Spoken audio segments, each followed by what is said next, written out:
Hi hello ನಮಸ್ಕಾರ ಸ್ನೇಹಿತರೆ. ನಾವು ಕೊನೆ ವಿಡಿಯೋದಲ್ಲಿ ಕೇಂದ್ರ ಸರ್ಕಾರದ ಪ್ಯಾನ್ 2.0 ತರೋಕೆ ಮುಂದಾಗಿದೆ. ಇದರಲ್ಲಿ ಪ್ಯಾನ್ ಅಪ್ಗ್ರೇಡ್ ಮಾಡಲಾಗುತ್ತೆ ಅಂತ ಹೇಳಿದ್ವಿ. ಭಾಳ ಜನ ಮತ್ತೊಮ್ಮೆ ಪ್ಯಾನ್ ಕಾರ್ಡ್ಗೆ ಅಪ್ಲೈ ಮಾಡಬೇಕಾ, ಅಪ್ಲೈ ಮಾಡೋದಾದರೂ ಎಲ್ಲಿ, ಈಗಿರುವ ಪ್ಯಾನ್ ಕಾರ್ಡ್ ಏನಾಗುತ್ತೆ ಅನ್ನುವ ಪ್ರಶ್ನೆಗಳು ತುಂಬ ಜನಕ್ಕೆ ಇದ್ದವು. ಸೊ ಸರ್ಕಾರ ಕೂಡ ಇದರ ಬಗ್ಗೆ ಕ್ಲಾರಿಟಿ ಕೊಟ್ಟಿರಲಿಲ್ಲ.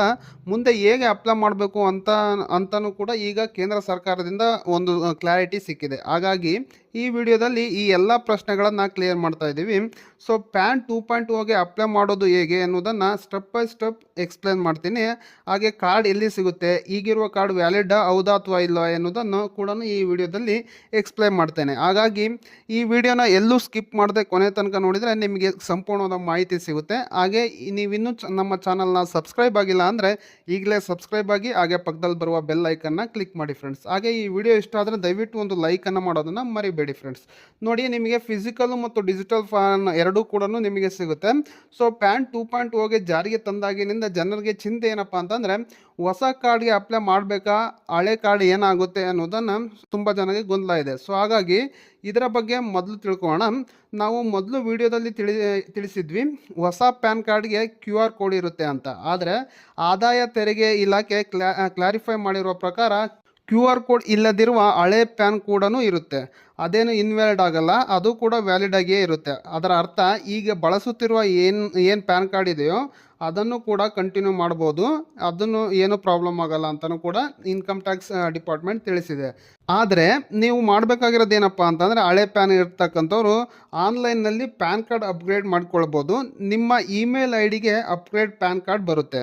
ಹೇಗೆ ಅಪ್ಲೈ ಮಾಡೋದು ಫ್ರೀಯಾಗಿ ಅನ್ನೋದನ್ನು ನೋಡೋಣ ಬನ್ನಿ. ಅದರ ಬಗ್ಗೆ ಸಂಪೂರ್ಣವಾಗಿ ನಾನು ಈ ವಿಡಿಯೋದಲ್ಲಿ ತಿಳಿಸ್ತೀನಿ. ಆದರೆ ಒಂದು ನೆನಪಿರಲಿ, ನನಗೆ ಪ್ಯಾನ್ ಕಾರ್ಡ್ ಅಪ್ಡೇಟ್ ಫೋಟೋ ಸಾಕು, ಇಮೇಲ್ಗೆ PDF ಅಥವಾ ಇಮೇಜ್ ಬಂದರೆ ಸಾಕು. ಆದರೆ ಅದಕ್ಕೆ ಚಾರ್ಜ್ ಇಲ್ಲ, ಫ್ರೀ ಇರುತ್ತೆ. ಆದರೆ ನಮಗೆ ಪ್ಲಾಸ್ಟಿಕ್ ಕಾರ್ಡ್ ಬೇಕು, ನಮಗೆ ಫಿಸಿಕಲ್ ಕಾರ್ಡ್ ಬೇಕು ಅಂದರೆ ಮಾತ್ರ ನಿಮಗೆ ಚಾರ್ಜಸ್ ಆಗುತ್ತೆ. ಸೊ ಹೊಸದಾಗಿ ಯಾರೆಲ್ಲ ಅಪ್ಡೇಷನ್ಸ್ ಮಾಡ್ತಾರೋ, ನೀವು ಏನಾದರೂ ಡಿಜಿಟಲ್ ಆಗಿ ಪಡ್ಕೊಂಡ್ರೆ ನಿಮಗೆ ಯಾವುದೇ ಥರದ ಚಾರ್ಜ್ ಇರಲ್ಲ. ಒಂದು ವೇಳೆ ಫಿಸಿಕಲ್ ಆಗಿ ನಿಮಗೆ ಮನೆಗೆ ಪ್ಲಾಸ್ಟಿಕ್ ಕಾರ್ಡ್ ಬೇಕು ಅನ್ನೋದಾದರೆ ನಿಮಗೆ 50 ರೂಪಾಯಿ ತನಕ ಪೇ ಮಾಡಬೇಕಾಗತ್ತೆ. ಸೊ ಈ ರಿಕ್ವೆಸ್ಟನ್ನು ಕೂಡ ನೀವು ರೇಸ್ ಮಾಡಬೇಕಾಗತ್ತೆ. ಸೊ ಬೇರೆ ದೇಶದಲ್ಲಿರೋರಿಗೆ ಏನಪ್ಪ ಅಂತಂದರೆ, ನಿಮಗೆ ಕಾರ್ಡಿಗೆ 15 ರೂಪಾಯಿ ಬೇಕಾಗುತ್ತೆ, ಮತ್ತು ಕಾರ್ಡ್ ಡೆಲಿವರಿಗೆ ಪೋಸ್ಟಲ್ ಚಾರ್ಜಸ್ ಕೂಡ ನಿಮಗೆ ಇದರಲ್ಲಿ ಹಾಕ್ತಾರೆ ಅಂತ ತಿಳಿಸಿದ್ದಾರೆ. ಆದರೆ ಡಿಜಿಟಲ್ ಏನಾದರೂ ತೊಗೊಂಡ್ರೆ ನೀವು ಯಾವುದೇ ಥರದ ಫೀಸ್ ಕೂಡ ಇರೋದಿಲ್ಲ.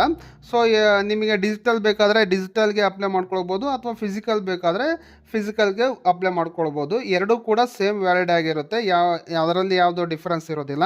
ಸೊ ನಿಮಗೆ ಬೇಕಾದರೆ ಫಿಸಿಕಲ್ ಕಾರ್ಡನ್ನು ಅಪ್ಲೈ ಮಾಡ್ಕೊಳ್ಬೋದು. ಸೊ ಆಪ್ಷನ್ಸ್ ಕೂಡ ನಿಮಗೆ ಇದರಲ್ಲಿ ಇದೆ. ಸೊ ಅದನ್ನು ಹೇಗೆ ಅಪ್ಲೈ ಮಾಡೋದು, ಸ್ಟೆಪ್ ಬೈ ಸ್ಟೆಪ್ ಮಾಹಿತಿಯನ್ನು ಈಗ ತಿಳ್ಕೊಳ್ಳೋಣ ಬನ್ನಿ. ಮೊದಲಿಗೆ ಪ್ಯಾನ್ ಕಾರ್ಡ್ ಅಪ್ಲೈ ಮಾಡೋಕ್ಕೂ ಮುನ್ನ ನಿಮ್ಮ ಇಮೇಲ್ ಅಡ್ರೆಸ್ ಅಥವಾ ಇಮೇಲ್ ID ಏನಿದೆ ಇನ್ಕಮ್ ಟ್ಯಾಕ್ಸ್ ವೆಬ್ಸೈಟ್ನಲ್ಲಿ ರಿಜಿಸ್ಟರ್ ಆಗಿರಬೇಕು. ಆಗಿಲ್ಲ ಅಂದರೆ ಇಲ್ಲಿ ತೋರಿಸ್ತಾ ಇದೆ ನೋಡ್ಬೋದು, ಇನ್ಕಮ್ ಟ್ಯಾಕ್ಸ್ ವೆಬ್ಸೈಟ್ಗೆ ಹೋಗಿ ಲಾಗಿನ್ ಆಗಿ ನಿಮ್ಮ ಇಮೇಲ್ ID ರಿಜಿಸ್ಟರ್ ಮಾಡ್ಕೊಳ್ಬೇಕಾಗತ್ತೆ. ಸೊ ನೀವು ಯಾವ ಇಮೇಲ್ ID ಗೆ ರಿಜಿಸ್ಟರ್ ಮಾಡಿಕೊಳ್ತೀರೋ ಆ ಇಮೇಲ್ ID ಗೆ ಪ್ಯಾನ್ ಕಾರ್ಡ್ ಏನು ನಿಮ್ಮ ಡಿಜಿಟಲ್ ಪ್ಯಾನ್ ಕಾರ್ಡ್ ಬರುತ್ತೆ. ಅದಾದ ನಂತರ ನಿಮ್ಮ ಇಮೇಲ್ ID ರಿಜಿಸ್ಟರ್ ಆದ ನಂತರ ನಿಮ್ಮ ಪ್ಯಾನ್ ಕಾರ್ಡ್ NSDL ಇಶ್ಯೂ ಆಗಿದೆಯಾ ಅಥವಾ UTI ಮೂಲಕ ಇಶ್ಯೂ ಆಗಿದೆಯಾ ಅಂತ ನೋಡ್ಕೊಳ್ಬೇಕಾಗತ್ತೆ.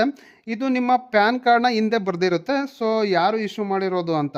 ಸೊ NSDL ಆಗಿದ್ದರೆ ಈ ವೆಬ್ಸೈಟ್ಗೆ ವಿಸಿಟ್ ಮಾಡಬೇಕಾಗತ್ತೆ. ಸೊ ನೋಡ್ತಾ ಇರ್ಬೋದು, ನಾನು ವೆಬ್ಸೈಟ್ ಲಿಂಕನ್ನು ಇಲ್ಲಿ ಶೋ ಮಾಡ್ತಾ ಇದ್ದೀನಿ. ಸೊ NSDL ಆಗಿದ್ದರೆ, ಒಂದು ವೇಳೆ ನಿಮಗೆ UTI ಆಗಿದ್ದರೆ ಅದು ಬೇರೆ ವೆಬ್ಸೈಟ್ ಆಗಿರುತ್ತೆ. ಸೊ ನಿಮಗೆ ಎರಡೂ ಕೂಡ ನಮ್ಮ ಡಿಸ್ಕ್ರಿಪ್ಷನ್ಸಲ್ಲಿ ನಾನು ಲಿಂಕನ್ನು ಕೊಟ್ಟಿರ್ತೀನಿ. ಸೊ ಅಲ್ಲಿ ಹೋಗಿ ನೀವು ಆ ವೆಬ್ಸೈಟ್ಗೆ ವಿಸಿಟ್ ಮಾಡ್ಬೋದು. ಒಂದು ವೇಳೆ ನೀವು NSDL ಮುಖಾಂತರ ನಿಮ್ಮ ಪ್ಯಾನ್ ರಿಜಿಸ್ಟರ್ ಆಗಿದ್ದರೆ, ಸೊ NSDL ವೆಬ್ಸೈಟ್ಗೆ ಬಂದು ಸೊ ನಾವು ತೋರಿಸ್ತಾ ಇರ್ಬೋದು, ಈ ರೀತಿ ಬರುತ್ತೆ. ಇಲ್ಲಿ ನೀವು ನಿಮ್ಮ ಪ್ಯಾನ್ ಆಗಿರ್ಬೋದು, ಆಧಾರ್ ಆಗಿರ್ಬೋದು, ನಿಮ್ಮ ಡೇಟ್ ಆಫ್ ಬರ್ತನ್ನು ಹಾಕಿ, ಅದಾದ ನಂತರ ಸೊ ಹಾಗೆ ಕೆಳಗಡೆ ಸ್ಕ್ರೋಲ್ ಮಾಡಿದರೆ ನಿಮಗೆ ಇಲ್ಲಿ ಒಂದು ಚಿಕ್ಕ ಟಿಕ್ ಬಾಕ್ಸ್ ಇರುತ್ತೆ. ಸೊ ಅದಕ್ಕೆ ಟಿಕ್ ಮಾಡ್ಕೊಳ್ಳಿ. ಅದಾದ ನಂತರ ಕೆಳಗಡೆ ನೋಡ್ಬೋದು, I am not A robot ಅಂತ ಒಂದು ಬಾಕ್ಸ್ ಇದೆ. ಸೊ ಆ ಬಾಕ್ಸ್ ಮೇಲೆ ಕ್ಲಿಕ್ ಮಾಡಿ. ಅದಾದ ನಂತರ ನೀವು ಕೆಳಗಡೆ ಸಬ್ಮಿಟ್ ಅಂತ ಕ್ಲಿಕ್ ಮಾಡಿದರೆ ಸಾಕು, ನಿಮಗೆ ನೆಕ್ಸ್ಟ್ ಪೇಜ್ ಬರುತ್ತೆ. ಇಲ್ಲಿ ನಿಮ್ಮ ಪ್ಯಾನ್ ನಂಬರ್, ಹಾಗೆ ಮೊಬೈಲ್ ನಂಬರ್, ಮತ್ತು ಇಮೇಲ್ ID, ಪಿನ್ ಕೋಡ್ ಆಗಿರ್ಬೋದು, ಜಿಪ್ ಕೋಡ್ ಆಗಿರ್ಬೋದು, ಸೊ ಅದೆಲ್ಲನೂ ಶೋ ಆಗುತ್ತೆ. ನೀವು ಏನು ಇನ್ಕಮ್ ಟ್ಯಾಕ್ಸ್ ಡಿಪಾರ್ಟ್ಮೆಂಟ್ಗೆ ಸಬ್ಮಿಟ್ ಅಲ್ಲಿ ಮಾಡಿರ್ತೀರೋ ಸೊ ಅದೆಲ್ಲ ನಂಬರ್ ಕೂಡ ಇಲ್ಲಿ ಬಂದಿರುತ್ತೆ. ಅದನ್ನು ಒಂದ್ಸರಿ ವೆರಿಫೈ ಮಾಡ್ಕೊಳ್ಳಿ. ಅದಾದ ನಂತರ ನಿಮಗೆ ಯಾವ ಮೊಬೈಲ್ ನಂಬರ್ಗೆ ಅಥವಾ ಇಮೇಲ್ ಐ ಡಿಗೆ OTP ಬೇಕು ಅನ್ನೋದನ್ನು ಕ್ಲಿಕ್ ಮಾಡಿಕೊಂಡು ಒಂದು ಕೆಳಗಡೆ ಒಂದು ಚಿಕ್ಕ ಬಾಕ್ಸ್ ಇರುತ್ತೆ. ಸೊ ಅದಾದ ನಂತರ ಕೆಳಗಡೆ ನೀವು ಜನರೇಟ್ OTP ಕ್ಲಿಕ್ ಮಾಡಿದರೆ ನಿಮ್ಮ ಏನು ಇಮೇಲ್ ಐ ಡಿ ಆಗಿರ್ಬೋದು ಅಥವಾ ಮೊಬೈಲ್ ನಂಬರ್ಗೆ OTP ಬರುತ್ತೆ. ಸೊ ಆ OTPಯನ್ನು ಎಂಟರ್ ಮಾಡಿ ಸಬ್ಮಿಟ್ ಮಾಡಿದ್ರೆ ಸಾಕು, ನಿಮ್ಮ ಏನು ಇಮೇಲ್ ಐ ಡಿ ಕೊಟ್ಟಿರ್ತಾರೋ ಆ ಇಮೇಲ್ ಐ ಡಿಗೆ ನಿಮ್ಮ ಡಿಜಿಟಲ್ ಪ್ಯಾನ್ ಕಾರ್ಡ್ ಕೂಡ ನಿಮಗೆ ಅಲ್ಲಿ ಬರುತ್ತೆ ಅಂತ ಹೇಳ್ಬೋದು. ಹಾಗೆ ಮತ್ತೊಂದು ವಿಷಯ ಏನಪ್ಪ ಅಂದರೆ, ನೀವೇನಾದರೂ ಒಂದು ತಿಂಗಳಲ್ಲಿ 3 ಬಾರಿ ಸೊ 3ಕ್ಕಿಂತ ಹೆಚ್ಚು ಬಾರಿ ಮಾಡಿದರೆ ನಿಮಗೆ ಡೌನ್ಲೋಡ್ ಆಗುತ್ತೋ ಅದಕ್ಕೆ ನೀವು 8.25 ರೂಪೀಸ್ ಪೇಯನ್ನು ಮಾಡಿಬಿಟ್ಟು ನೀವು ನಿಮ್ಮ ಪ್ಯಾನನ್ನು ಡೌನ್ಲೋಡ್ ಮಾಡಬೇಕಾಗುತ್ತೆ. ಅದನ್ನು ಒಂದ್ಸಲಿ ಕನ್ಫರ್ಮ್ ಮಾಡ್ಕೊಳ್ಳಿ. ಇದು NSDL ಅಂತ ಪ್ಯಾನ್ ಕಾರ್ಡ್ಗೆ ಮಾಹಿತಿ. ಒಂದು ವೇಳೆ ನಿಮ್ಮ ಕಾರ್ಡ್ ಏನಾದರೂ UTI ಮುಖಾಂತರ ಆಗಿದ್ರೆ ನೋಡ್ತಾ ಇರ್ಬೋದು. UTIನ ವೆಬ್ಸೈಟ್ನ ಲಿಂಕ್ ನಾನು ಕೆಳಗಡೆ ಡಿಸ್ಕ್ರಿಪ್ಷನ್ ಕೊಟ್ಟಿದ್ದೀನಿ. ಸೊ ಅದಾದ ನಂತರ ನೋಡ್ಬೋದು, ನೀವು ಆ ಲಿಂಕಲ್ಲಿ ಓಪನ್ ಮಾಡಿದ ನಂತರ ಈ ರೀತಿಯಾಗಿ ಬರುತ್ತೆ. ಇಲ್ಲಿ ನಿಮ್ಮ ಪ್ಯಾನ್ ನಂಬರ್ ಹಾಕಬೇಕಾಗುತ್ತೆ. ಹಾಗೆ ನಿಮ್ಮ ಡೇಟು ಏನು ಮಂತು ಇಯರನ್ನು ಹಾಕಬೇಕಾಗುತ್ತೆ, date of birth month year. ಅದಾದ ನಂತರ ನೋಡ್ಬೋದು ಕೆಳಗಡೆ ಕ್ಯಾಪ್ಚಾ ಇದೆ. ಆ ಕ್ಯಾಪ್ಚಾವನ್ನು ಕ್ಲಿಕ್ ಮಾಡಿಕೊಂಡು ಸಬ್ಮಿಟ್ ಅಂತ ಕ್ಲಿಕ್ ಮಾಡ್ಕೊಳ್ಳಿ ಫ್ರೆಂಡ್ಸ್. ಸೊ ಸಬ್ಮಿಟ್ ಅಂತ ಕ್ಲಿಕ್ ಮಾಡಿದ ನಂತರ ನೋಡ್ಬೋದು ಇಲ್ಲಿ ಏನು ನಿಮ್ಮ ಪ್ಯಾನು ಹಾಗೆ ನಿಮ್ಮ ಇಮೇಲ್ ಐ ಡಿ ಡೀಟೇಲ್ಸ್ ಬರುತ್ತೆ. ಮತ್ತೆ ಅದಾದ ನಂತರ ಮತ್ತೊಮ್ಮೆ ಕ್ಯಾಪ್ಚಾ ಬರುತ್ತೆ. ಸೊ ಆ ಕ್ಯಾಪ್ಚಾನ ಕೆಳಗಡೆ ಟೈಪ್ ಮಾಡ್ಕೊಳ್ಳಿ. ಅದಾದ ನಂತರ ಈ ಕೆಳಗಡೆ ಒಂದು ಚಿಕ್ಕ ಬಾಕ್ಸ್ ಇದೆ. ಸೊ ಆ ಬಾಕ್ಸ್ ಮೇಲೆ ಕ್ಲಿಕ್ ಮಾಡಿಕೊಂಡು ಗೆಟ್ OTP ಅನ್ನೋದ್ರ ಮೇಲೆ ಕ್ಲಿಕ್ ಮಾಡ್ಕೊಳ್ಳಿ ಫ್ರೆಂಡ್ಸ್. ಸೊ ಗೆಟ್ OTP ಅಂತ ಕ್ಲಿಕ್ ಮಾಡಿದ ನಂತರ ನೋಡ್ಬೋದು ನಿಮ್ಮ ಏನು ಇಮೇಲ್ ಐ ಡಿ ಕೊಟ್ಟಿರ್ತಾರೋ ಆ ಇಮೇಲ್ ಐ ಡಿಗೆ ಒಂದು OTP ಬರುತ್ತೆ. OTP ಬಂದ ನಂತರ ಸಬ್ಮಿಟ್ ಅಂತ ಕ್ಲಿಕ್ ಮಾಡಿದರೆ ಸಾಕು, ನಿಮ್ಮ ಏನು ಇಮೇಲ್ ಐ ಡಿಗೆ ಈ ಕಾರ್ಡನ್ನು ಕಳಿಸ್ಕೊಡಲಾಗುತ್ತೆ ಫ್ರೆಂಡ್ಸ್. ಸೊ ಇದಿಷ್ಟು UTI ಮುಖಾಂತರ ಮಾಡ್ತಕ್ಕಂಥ ಪ್ರೋಸೆಸ್. ಸೊ NSDL ಆಗಿರ್ಬೋದು ಹಾಗೆ UTI ಮುಖಾಂತರ ಎರಡೂ ಕೂಡ ಪ್ರೋಸೆಸ್ಸನ್ನು ನಾನು ಒಂದೇ ವಿಡಿಯೋದಲ್ಲಿ ನಿಮಗೆ ತಿಳಿಸಿದ್ದೇನೆ. ಸೊ ಈ ಮಾಹಿತಿ ನಿಮಗೆ ತುಂಬ ಉಪಯುಕ್ತ ಆಗುತ್ತೆ ಅಂತ ಅಂದ್ಕೊಳ್ತೀನಿ. ಸೊ ನಿಮಗೇನಾದರೂ ದಯವಿಟ್ಟು ಇಷ್ಟ ಆದರೆ ಒಂದು ಲೈಕನ್ನು ಮಾಡೋದನ್ನು ದಯವಿಟ್ಟು ಮರಿಬೇಡಿ. ಹಾಗೆ ಈ ವಿಡಿಯೋನ ಪ್ರತಿಯೊಬ್ಬರಿಗೂ ಶೇರ್ ಮಾಡಿ ಫ್ರೆಂಡ್ಸ್. ಯಾರ್ಯಾರಿಗೆಲ್ಲ ಪ್ರತಿಯೊಬ್ಬರಿಗೂ ಈಗಿನ ಸಿಚುವೇಷನಲ್ಲಿ ಪ್ರತಿಯೊಬ್ಬರಿಗೂ ಇದರ ಮಾಹಿತಿ ಬೇಕಾಗಿರುತ್ತೆ. ಹಾಗಾಗಿ ದಯವಿಟ್ಟು ಎಲ್ರಿಗೂ ಶೇರ್ ಮಾಡಿ. ಹಾಗೆ ಇದೇ ರೀತಿ ಇಂಟ್ರೆಸ್ಟಿಂಗ್ ಮತ್ತು ಯೂಸ್ಫುಲ್ ಮಾಹಿತಿಗಾಗಿ ನಮ್ಮ ಚಾನಲನ್ನು ಸಬ್ಸ್ಕ್ರೈಬ್ ಮಾಡ್ಕೊಳ್ಳೋದು ಮಾತ್ರ ಮರಿಬೇಡಿ friends. Thank you for watching. Take care.